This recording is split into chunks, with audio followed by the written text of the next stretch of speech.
Hello and welcome to FS Brew. FS Brew is the region's first podcast focusing on all things insurance and Insurtech in the UAE and the broader Middle East. I'm Ranjit Philip. I work with a boutique consulting firm where I work on M&A, funding, and go-to-market support for startups and tech companies. Hi, I'm Vidya. I'm the founder of Forward, a startup that works with insurance companies to build their go-to-market digital propositions.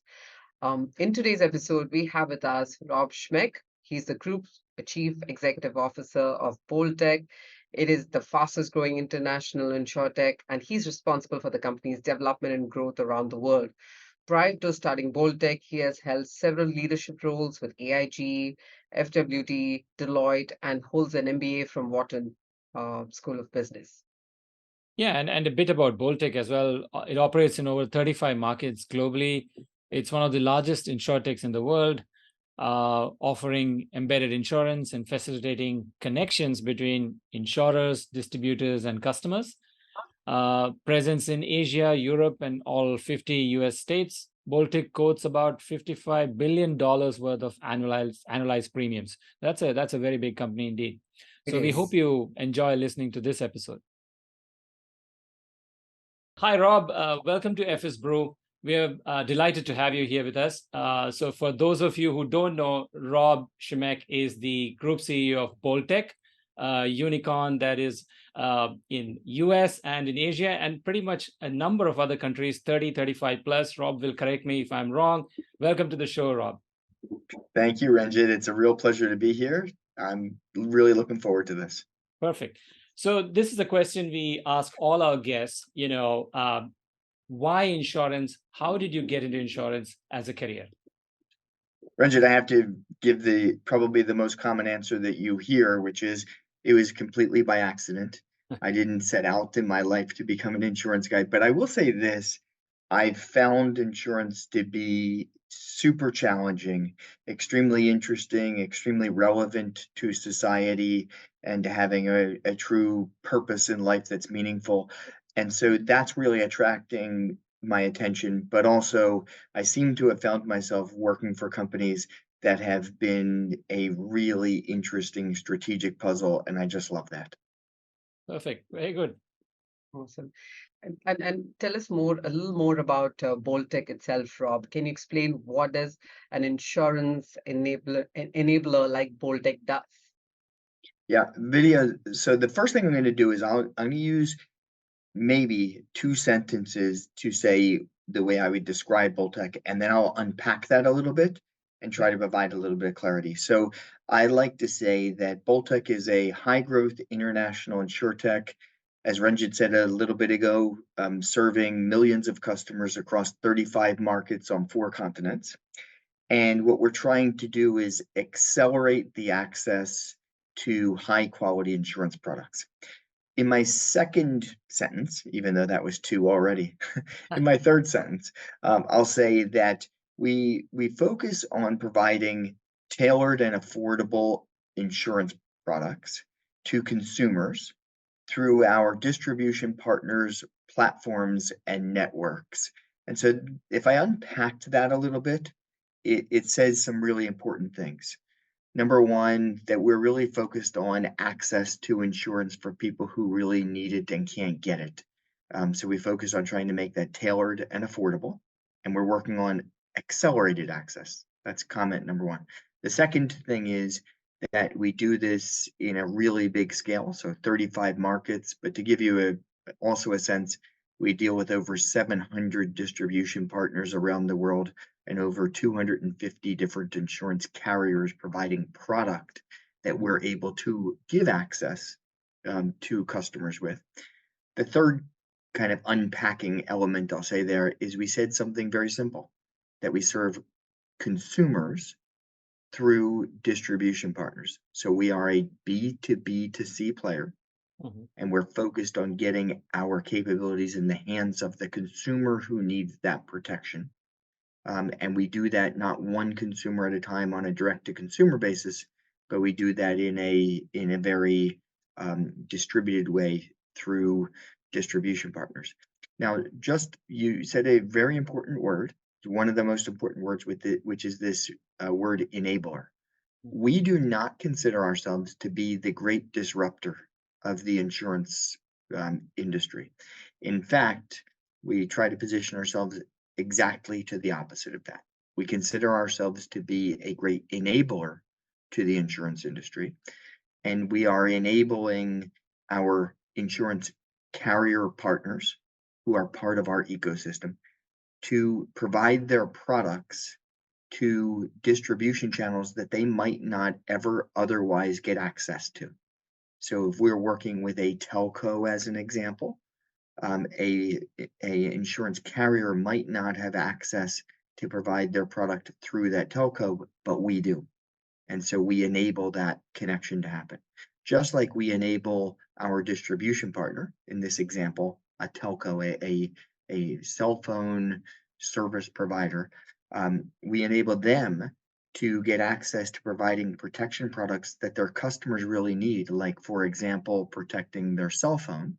Mhm. And that's really important to their customers. It's also a revenue stream for these distribution partners. So they're serving a very important need for their consumer base, and they're generating their own revenue. And we are enabling our insurance partners to be able to provide the product that fulfills these needs. But if we tried to do all of those things ourselves, we would fail. And Mhm. so we consider ourselves to be the technology, the glue that makes all of this fit together and work. And so therefore we try to really strongly position ourselves as an enabler to the industry. Perfect. Which is Very good. completely. Yeah, I mean, I mean, good to see that you're kind of attacking it from multiple points of view, and that enabler word is so important. Now, yeah. just going back to the founding story, I read that this was set up in 2020, if I'm not wrong, and what a time that was of change and tumult and disruption. So we'd love to know a little bit about the story behind the setup and how did it kind of evolve. How was it started? Indeed, it is factually true that BoltTech was in fact launched during the COVID-19 pandemic. And so you're right to call that out, and almost for us all to get a chuckle out of it. If you really want to challenge, try launching a brand new business during the middle of the global pandemic. It was quite a interesting time. But we are a digital native company, so all of our tech is really homegrown tech. And by being a digital native, it was really interesting because the COVID situation created the need for you to be able to transact without always coming into contact with another human being. Mm. And so it is true that the pandemic accelerated the pace of acceptance of this digital transaction space. And that was quite fortunate for us. Don't get me wrong, not everything about being associated with COVID was fortunate. I'm No. just someone who is I think positively. So I'll think of the silver lining in that cloud. And that is that kind of leaning into the digital space became very important. During the course of that, of course, we learned so many lessons. We had to learn how to work virtually. I've been in this business for a long time, and I hate to admit how long I've been in it for many years. And I'm someone who went into the office every day, Yeah. and I had to learn to deal with the virtual world and to accept that. I had to really focus on how do you build a team in an environment where you're not all in the same place. We're also on 4 continents and 35 countries. So how do you build a team that has a single culture during a global pandemic, while you're not face to face? Even if you were in the same country, that would be hard. It's even harder when you're not in the same country. So these are some of the interesting challenges that we had to deal with. But that they say what doesn't kill you makes you stronger. So I like to think that's what has made BoltTech so strong, is the fact that we lived through that global pandemic period, For sure. and today are succeeding. Absolutely. And then the whole tech piece obviously stands out, and continues to stand out even now. You mentioned you've been in this space for a very long time. You've held like amazing leadership roles in places like FWD, Forward, AIG, Deloitte, and Touche. Tell us how's your leadership style evolved over the course of time, and what's your style now as a CEO at BoltTech? So, Vidya, that's a question I think about a lot because I began my career, as you mentioned, those company names at really big firms. So Deloitte and Touche is a big four accounting firm, so it's one of the four largest in the world. Mm, AIG almost needs no introduction. It's mm, one of the most amazing global franchises in the insurance space anywhere in the world. And and then even moving here into Asia, FWD is in and of itself, while Yeah, still kind of a young, baby-ish company, baby meaning it's only 10 years old versus 100 years old, yeah. um, it still has many more resources than a little Insurtech startup called BoltTech would have at any point in our existence so far. And so, one of the big important things for me has been to really have to learn how to use the team in a really different way. I don't have access to every resource under the sun like I might have had in these resource rich established companies, but Mm, instead we had to create them. And so that's been one of the big challenges that has really influenced what we do. The other thing about it is you have to create kind of a family atmosphere, a family approach. I know who was employee number one at BoltTech, mm. and that's a really interesting thing. So I've had to create this family. I consider us to broadly be a family, and I'm really proud to be working alongside of so many good friends and people who've been here since the very beginning. mm, Excellent. Yeah. I suppose the speed of decision making also kind of goes through a step change when you talk about, these big companies to BoltTech. yeah, Um, and, talking about speed, one thing that has kind of taken the world by storm is how fast everybody has become an expert on generative AI, or so it seems from LinkedIn. And so we can't do an episode on InsurTech without talking about impact of Gen AI and AI. So is it a hype or is it real? Are you using Gen AI in the company or are you planning to use it? We'd love to know. I love the question, and I always love to answer the question by beginning with this statement. Boltec itself, because we're so young, we were born as a digital native, Mm, yeah, and we were born as a technology-driven company. And so we love the idea that technology is really dominating the market and the entire discussion these days mm, because it's really who we are in our fiber. When it comes to insurance, the concept of artificial intelligence is not new at all. As a matter of fact, even if you want to forget insurance, how many of us use Netflix, or mm, how many of us have bought a goods with really excellent e-commerce players like Amazon? mm, They make a prediction for you. They say, customers like you might want to watch this program, or you might want to buy this product, and so they've been using forms of artificial intelligence for a long time. And at Baltic, we have too, since the very beginning. We use predictive analytics, we use big data. And so the concept of large language models which is really at the core of Chat GPT and the real big buzz in the AI space is really just the next step in the evolution that we're seeing. mm, What we know for sure is that um, AI will be the most disruptive influence in the insurance space ever. mm, It impacts every element of the value chain. It impacts the way you deal with your customer. It impacts the way you understand a risk, the way that you underwrite a risk, the mm. way that maybe you process a claim, the way you'll do the servicing. Everything in that value chain can and will be impacted by um, by artificial intelligence. And so, Yeah. from our perspective, I think we're believers. I believe that we've been using it from the beginning, but people have started to sort of slowly accept it. Mm. And so therefore they almost forget that they're using AI and being influenced by AI every day. Yeah. And this is really just the next evolution of it.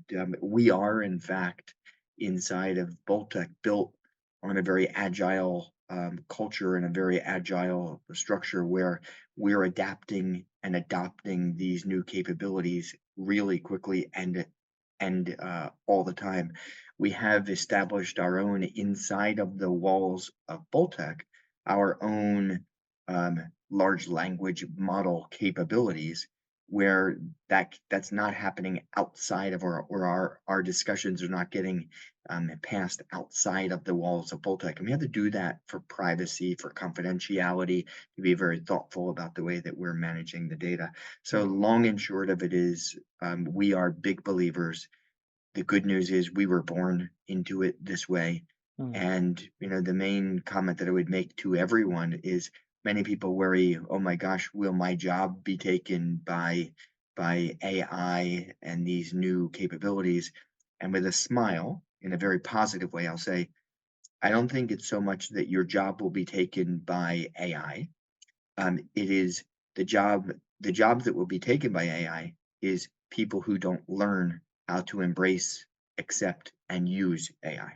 If you're Absolutely. going to be someone who fights this the entire way, that might not be a successful path. Yeah. But the people who figure out how to use it, I think will be amazingly successful.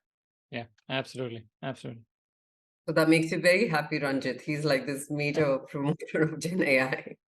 Rob, when we look at, the growth story of BoltTech, it's phenomenal. It's amazing that, in such a short period of time, it's become a unicorn. Yesterday, we were at a conference, we were holding panel discussion. Many of the brokers, many of the insurers struggle to, launch an embedded proposition because the go-to market is, very much a struggle. There are a lot of strategic decision that gets involved. Yet when we look at BoltTech, you've obviously you have bypassed all of that.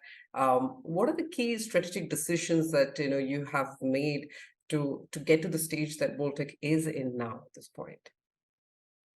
There's no one size fits all way to really respond to that video, but it's a really powerful question and a very one that I think will be at the core of most companies' success or failure, if they're not able to do this. I'll say a handful of things. The first thing that I will say is that we began BoltTech with a clear mission, vision, and set of values of who we wanted to be, how we wanted to behave, what we were trying to achieve. And, I think when I watch other companies sometimes and I see that their direction is dramatically changing from, if you think about driving a car, if you turn the wheel hard to the left and hard to the right, you're driving all over the road. Mm. And I think what's important is that you just stay on the road, figure out the right road, and then just stay right. You always are moving side to side. You're always maybe even changing lanes, but move in the same direction. So it's very important to set a very clear missions, vision, values for the organization. And I think we did that really powerfully. I said to you earlier that BoltTech tries to create and provide products that are tailored and affordable for the consumer. And we're doing that on a B2B basis. That has been true for us from moment one. We also have had this mission to build the world's leading technology-enabled ecosystem for protection and insurance. And you say, oh my gosh, lots of words. But what did we say? The world's leading. We didn't say we wanted to be the largest in Singapore or the largest in the United States or the largest in any one country. We want to be the world's largest. So by the way, the Middle East is quite interesting to us as an example, Right. just by reference. So we wanted to be the world's leading. We wanted to be technology enabled. We were trying to, so we're a digital native technology led organization. And we wanted to focus on consumers, and we wanted to focus on protection and insurance that is really high quality. Nothing has ever changed in that. So we've done a really good job of setting that and not changing. And you otherwise, what are you even creating if you're always changing that? The second thing that I think we did a really good job of doing is we selected a really awesome team.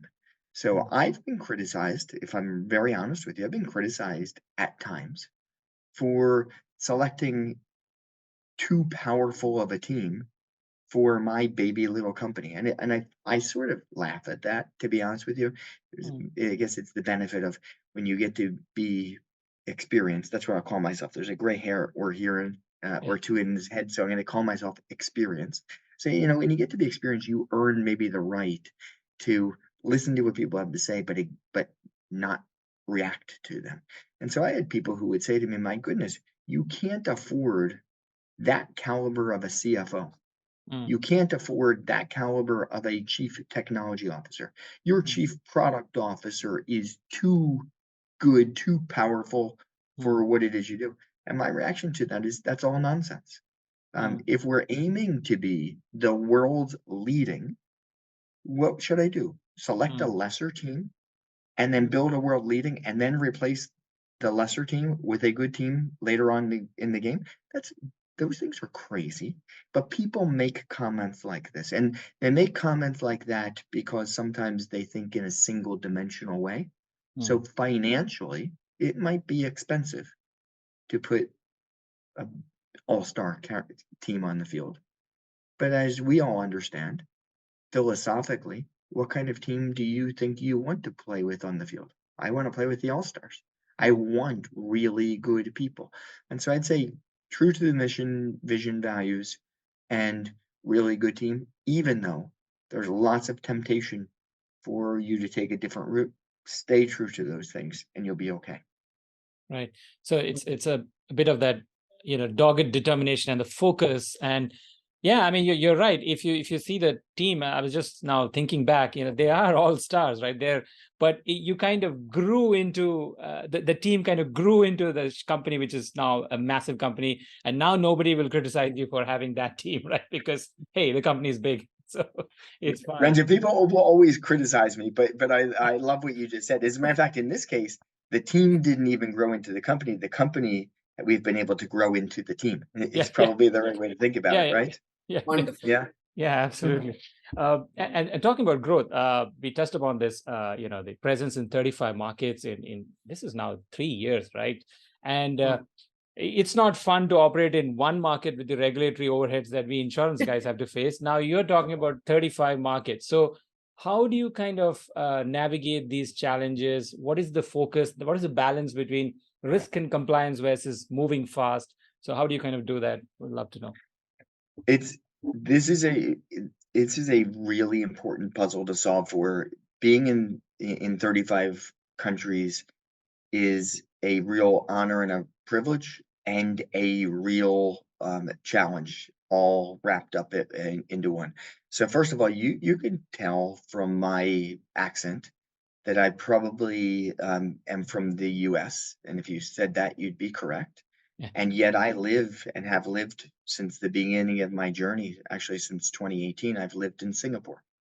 And why do I live in Singapore? I live in Singapore because my first market that we wanted to focus on was Asia. And it's really hard to understand the regulatory environment, to understand the people, the culture, the customers, the needs, the products that will solve the problem that the customer needs solved, unless you're actually in the market that you're trying to do this in.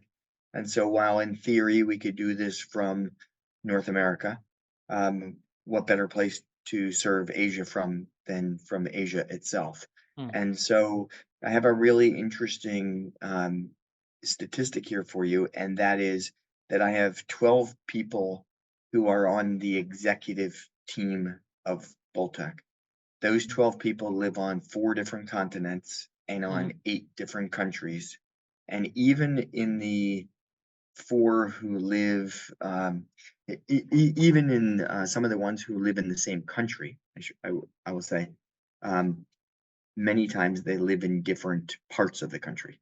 Mhm. And it has enabled us to, one, attract really good people regardless of where they are in the world, but two, enabled us to have people who are local to whatever market we're talking about and Mm. are really empowered to understand they can move in that market as quickly and as efficiently and as thoughtfully as possible.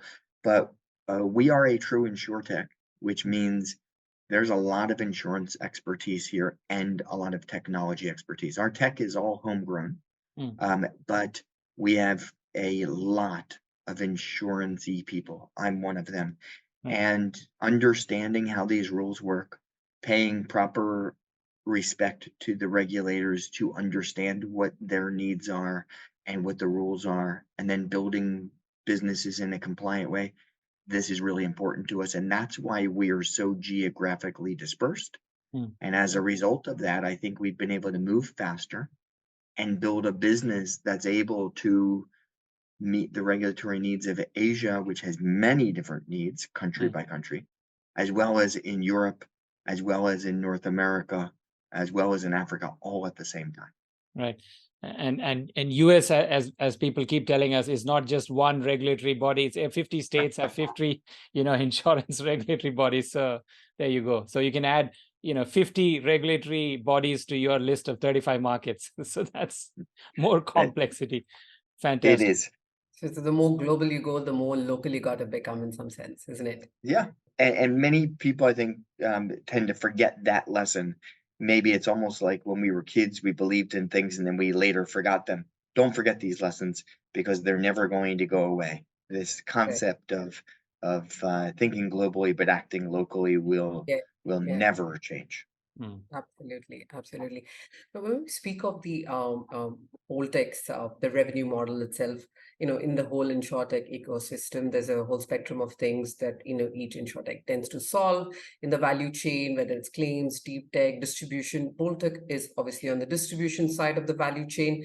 Tell us more about the whole revenue generation models you currently have. You have the embedded tech itself, and then you have the insurance exchange. And now, how do they both play in the share of wallet for your business? How do you see these components evolving over course of time, specifically for BoltTech? Another really deep question here. So I'll try to make some simplifying comments that I hope put it all into context for you.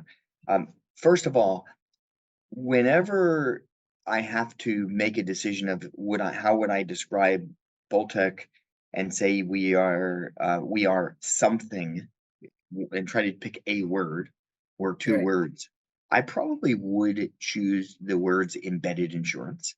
Mhm. Um, and even when we operate as an insurance exchange, and for everyone who doesn't know exactly what that means, it means that we operate like a stock exchange. We match buyers and sellers of insurance, and we do that in a very technology-driven way. It's a technologically enabled matching of a buyer and a seller. And we do that in a huge way. To put this in context, in North America, we quoted north of more than 55 billion US dollars of premium on Mhm. behalf of our partners in the past 12 months. Now, when I use that example, I'd say, so we are an insurance exchange. And then you said, Rob, that you would say embedded insurance. I'd say yes. We're actually embedded, that exchange is embedded into someone else's journey. Mm. So in the United States, one of the most amazing insurance companies in the country is Progressive Insurance.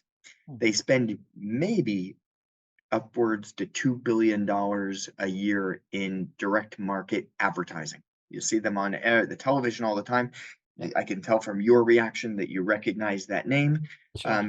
And in Progressive, their core competency is as a auto insurer, an automobile insurer, and yet they recognize that they need to probably offer the automobile and the homeowners insurance as a bundle.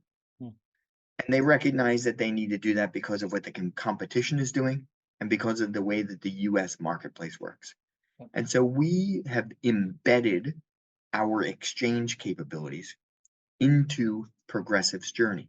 So when Progressive does an advertisement and a customer comes into the company, they begin the process of answering what kind of insurance are they looking for, homeowners or auto. If you're looking for homeowners, you're actually going through a technology that has been driven by BoltTech. You think of this as the Progressive experience, but inside of the Progressive experience, embedded inside of the Progressive experience, is the BoltTech experience. So we are sort of the secret sauce that is helping, enabling our partner Progressive to offer a product that maybe they didn't want to put on their own balance sheet. So they didn't want to put homeowners insurance, maybe in an example here, on their balance sheet, but they want to put auto insurance on their balance sheet. But they don't want that customer to leave them. They want to keep that customer in their family. And so we operate in that case as a technology platform. We are the technology that connects multiple insurance carriers who are happy to take that risk to Progressive, so that Progressive's customer can get an insurance quote for their homeowner's policy at the same time as they're getting a quote for their auto policy, and it gets created as effectively a synthetic bundle. In that case, we're not selling a inexpensive, tiny little insurance product. It's a big, important need in someone's life, homeowners insurance. And even in that case, what we are doing has been successfully embedded into the journey. If you move to the other side of the world, in Asia, we're probably more well known as being embedded into the journey of a customer when they go to buy their cell phone. You buy your cell phone, maybe from your telco, and when you buy your cell phone, you can also protect your cell phone. And we make that journey very tailored to the customer base of that telco, very affordable, very accessible, and we try to reach millions of customers at a time, not one customer at a time. That's this concept of accelerated access. So when I'm explaining this to you, Vidya, I'm saying that fundamentally, everything we're doing is really embedded. And our basic value proposition is to help the customer get access to a tailored, affordable product that they otherwise might not have access to help our distribution partner have a revenue stream they may have never had before, and to retain their customer so the customer doesn't go somewhere else, and to help the insurance carriers get access to the distribution. And so that's the way we think about it. We are generally paid in one of several different ways, either as a SaaS fee because people use our technology, or where the partner that we're working with isn't licensed. We're also a licensed broker in all of the geographies that we work in. So we can not only have the technology, but we can have the licenses and the regulatory expertise to make this happen. We also can do all of the logistics and the servicing of a claim when it's your simple cell phone. And so we have all of those capabilities. But in all cases, really, that's more like a service fee or a revenue share or a commission or a fee. Generally speaking, not as much of a risk-bearing underwriting result. So about 80% of the revenue of BoltTech comes from non-balance sheet related activities where we're really the enabler, the glue. We have a couple balance sheets here in Asia because you need balance sheets at times to be able to help your partners to achieve the things that they want to achieve. But for the most part, we're what we call a balance sheet light, fee-based revenue company. And we think that maybe that will make us, in the end, far more resilient to the ups and downs of the marketplace when it comes to underwriting results. That's fascinating. I think I was going to ask if, how much of this risks do you retain, but I think you kind of answered that. It's so, and there's embedded and insurance exchange goes hand in hand. And I think what you're saying is more of the technology enablement piece rather than the, sort of the risk carrier Exactly. approach. That's good to know. Yeah. Perfect. I think stepping back a little bit, looking at the shareholder mix and dynamics there. I think you have a number of heavyweight shareholders. I believe Tokyo Marine, MetLife, Pacific Century, and VCs as well. So the mix of shareholders obviously plays a very critical part in catapulting a startup's growth plan and growth trajectory. So is there a takeaway or a lesson that an insurtech can learn from here? It's good to have number of these incumbents on the board, or is it just good to have VCs? What is your kind of take on it? And obviously, you cannot name names and say anything, but as taking a meta approach, what do you think about the shareholders mix? Yeah, I again love your line of questioning. This is, if I were giving a speech and someone said to me, what's the single most important thing that has driven the success of BoltTech? I'll be very honest with you. The BoltTech rocket ship does not fly without fuel. The fuel is the capital, and the capital comes from these investors. And so I begin with paying real respect to our investors and saying thank you. We are blessed with a really awesome set of investors. Now, um, that's where the real important nuance comes in. We began this journey with the support of a core investor, and that core investor has been extremely helpful to us. They have been because they've been very stable. And you know how the market has been for startup companies. It has been really, really, really tough. Yeah. And when you have a stable core investor that made the initial investment that enabled BoltTech to get started, and they've stuck with it, it's been so helpful because we had their support. And so I've had the wonderful privilege of working with Pacific Century Group. They've been a really fantastic core investor. And in 2021, we took our first set of investors. They're mostly U.S. investors, and those investors brought for us financial credibility. It was really high caliber private equity, venture capital sort of mindset out of North America, which was really very helpful. But then we were blessed by the fact that we were able to balance that financial investor side with strategic investors with an equally powerful Series B fundraising. $246 million, the largest Series B fundraising round in the history of the world for an Insurtech, led by Tokyo Marine, joined by MetLife and Leapfrog as examples. And we're so proud of that because this is an awesome balance. And I would love to tell you, by the way, that we are geniuses and that we knew all of this perfectly from day one. I'm going to be very honest and say some of the elements, as you know, sometimes the stars align and it works really well, but we had a great, stable, thoughtful first investor, a large Series A, a large Series B. And so the combination of these three has been spectacular. I have all three of those types of investors sitting on my board.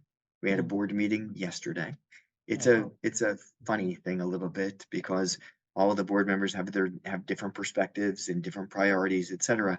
But one thing that has been a real blessing is they've all had the priority of making sure that they were building a great company and helping the leadership of that company to succeed. And so it's been a interesting combination. If someone said to me, "Hey Rob, you want strategic investors or financial investors?" I'd say you might not get your strategics until you get your financials, or you might not get your financial investors until you get good strategics.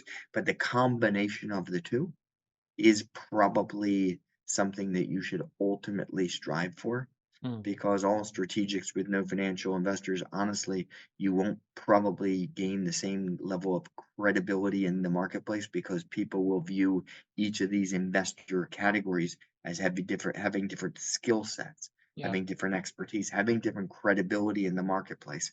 And so we have been blessed to come up with this mix that's large in all three spots that has been worked really nicely. Very good. Fantastic. I think it comes together in such a wonderful way for BoltTech. Um, but switching again to your sort of a leadership piece itself, Rob. Obviously, with all the successes, there must have been challenges as well. What has been some of the most significant leadership challenges you have faced at BoltTech, and how did you overcome them? Um, the the biggest issue when you are a founder, in my view, is that you have to keep moving at a real pace because this opportunity doesn't sit out there forever, and because this team won't stay with you forever unless they can see the promise of why they joined in the first place coming to life. And so, very first thing I'd say to you is my leadership style is very much a fast-paced leadership style. That could drive some people crazy. Maybe it drives some of my own leadership team crazy. It probably drives my wife crazy. Um, but but I will say that I think it's very important because you can't just have a team that sits idle. We must move, and we must move with pace.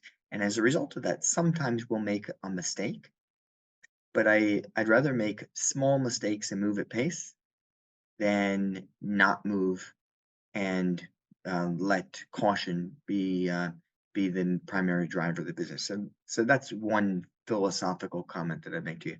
The second thing that I'll say to you is that I began with a team that I have had to continue to evolve over time. So even though I said to you earlier, I think I've developed a amazing all-star team that is at the leadership of BoltTech, um, myself excluded. I'll talk about the team Yeah. themselves.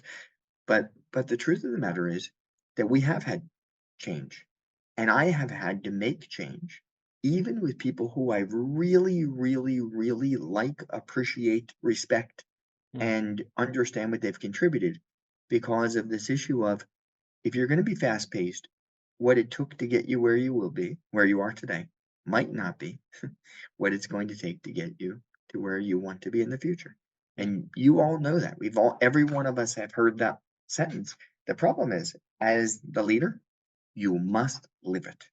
Mm. And if you don't, you'll hang on to everyone who's been around for a long time, even if it's crystal clear they're not going to be the right person. I am personal friends with everyone who was in this organization that I brought in the first place, who's not with us today, even to this very moment, because it was not a matter of I didn't appreciate what it took for them to help us get to where we were, but they needed to understand that what it was going to take to get us to where we were going next was just going to be a different recipe. And I think when you treat people with respect and always have that philosophy of, I want to be very, very, very respectful of the past, realistic about the present, but optimistic about the future, and always think about what's the team that you need to deliver against that optimism for the future. So to me, those are the most important things. And I began, you said this earlier, I didn't begin in insurance as an operator. I was not always a CEO. I was a CFO. I had to figure out at some point in time how to transition from being a finance nerd, Mm. a guy who just loved the numbers, to someone who could run the company.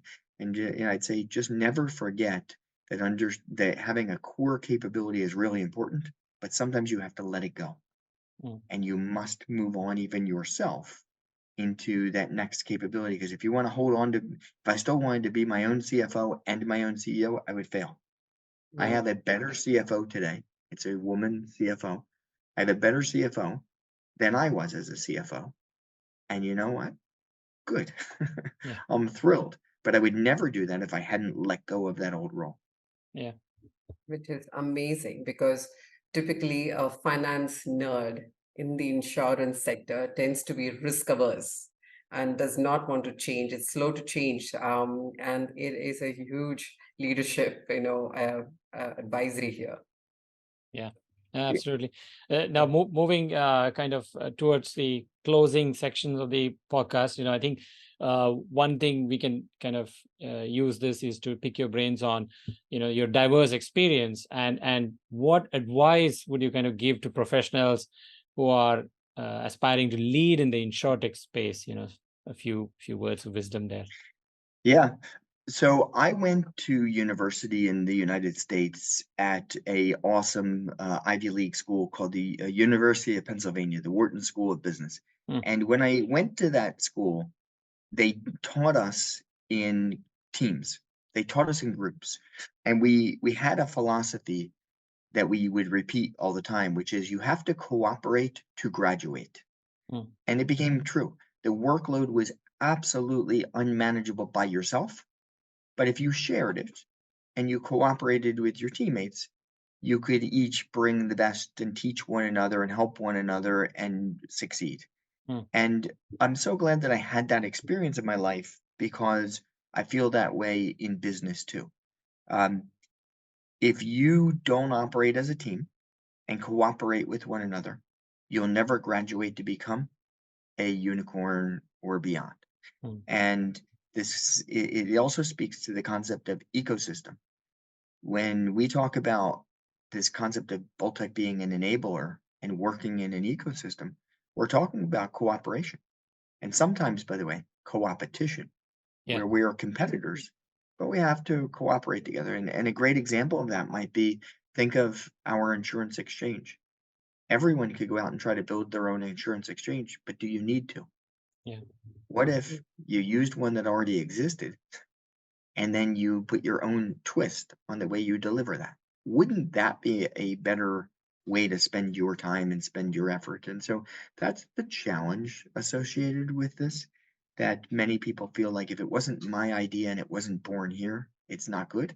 Yeah. And that's a real problem. Yeah, makes sense. Wonderful. Wonderful. So we've actually come to the very final question. What are your future plans for BoltTech? What are the visions you've got? We've also heard there is an IPO next year. Is there anything that you can tell us about this? So I start first with that, with your last question. I was asked Yeah. this recently on a interview at the Singapore FinTech Festival, and the way I Yeah. respond to that is I say, but first of all, the fuel for our BoltTech rocket ship is in fact capital. So we will always need access to capital. Now, where that capital will come from will depend on what the market's willing to do. It will depend on the valuation of the company. But all of those things are usually out of my control, out of BoltTech's control. The market will decide what the value of the company is. The market will decide whether it would be more suitable for public or private. The market will decide whether it's more strategic or financial.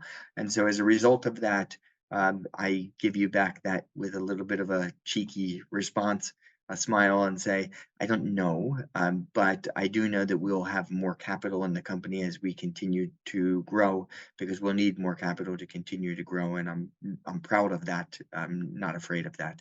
The other thing that I would say to you is that when we get capital, we really believe in building some of the most amazing technology out there that will help to advance what we're doing in the insurance space. So you'll see us continue to build technology that makes insurance and protection more readily accessible.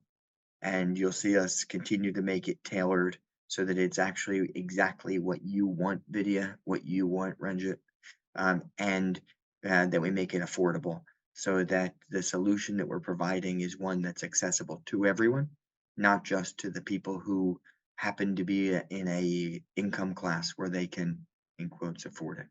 Yeah.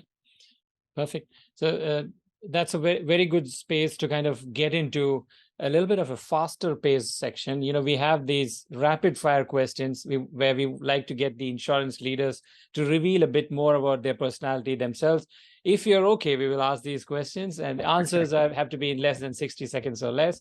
Is that okay, Rob? That is fine. I'll do my best to make it very quick. Perfect. Very good. So maybe I'll kick it off, and then Vidya can ask. Yeah, go ahead. Yeah, All yeah. right. So, what's the biggest lesson that you've learned in your career? Move at pace. Mhm. I think indecisiveness is your enemy. So I tell my team sometimes, you can dent the car, let's not crash it, but don't be afraid to dent the car. You can ride it a little rough, and so move at pace. Perfect. One word to describe your leadership style. Inclusive. I believe in a team. Brilliant. Favorite Ranjan? city for business travel? So you'll think that I'm pandering to you for a moment. I'm going to say I like in the Middle East. I like Dubai Okay. for many reasons, and here in Southeast Asia, I'm a big fan of Thailand, Bangkok. Okay. Perfect. Wonderful. So, any book or a blog or a podcast or in a YouTube video that you would recommend the most? I know this has been around for a long time, but I would encourage everyone to go back and dust off a copy of Stephen Covey's 7 Habits of Highly Effective People. Yeah. I, in particular, always recite habit number 2, Right. which is to begin with the end in mind. Yeah. I believe so many people get lost in the forest through the trees. Don't forget where you're going. Just like setting a vision and don't change it. Know where you're going, and then you can get there. And that's Wow. also a great project management tip, isn't it? It So, is. It is. um, It's so not originally my idea, but that's no, that's a great one. What would you say is the most exciting tech innovation in insurance? I think that it's the BoltTech platform. No, I Uh, expected that. um, but honestly, I spent 12 years at AIG. I loved my time at AIG, but at that company, I learned what I thought needed to be built. And when I left AIG and came here to create BoltTech, literally, what I have been trying to create is the thing that I felt like, boy, if I only had that in my last experience, maybe I could have been more successful. So I know it sounds very self-centered, but I'm honestly going to tell you, I think it's the best innovation out there. We should get to know anyone who wants to know it better. Call me. Yep. Mm, awesome. Who's the most inspiring entrepreneur for you? Elon Musk. He's a genius. You might not always agree with how he does something or what he does, but he's amazing. Yeah. Mm, great. Ranjan? Oh, this is a controversial one. Work from home or work from office?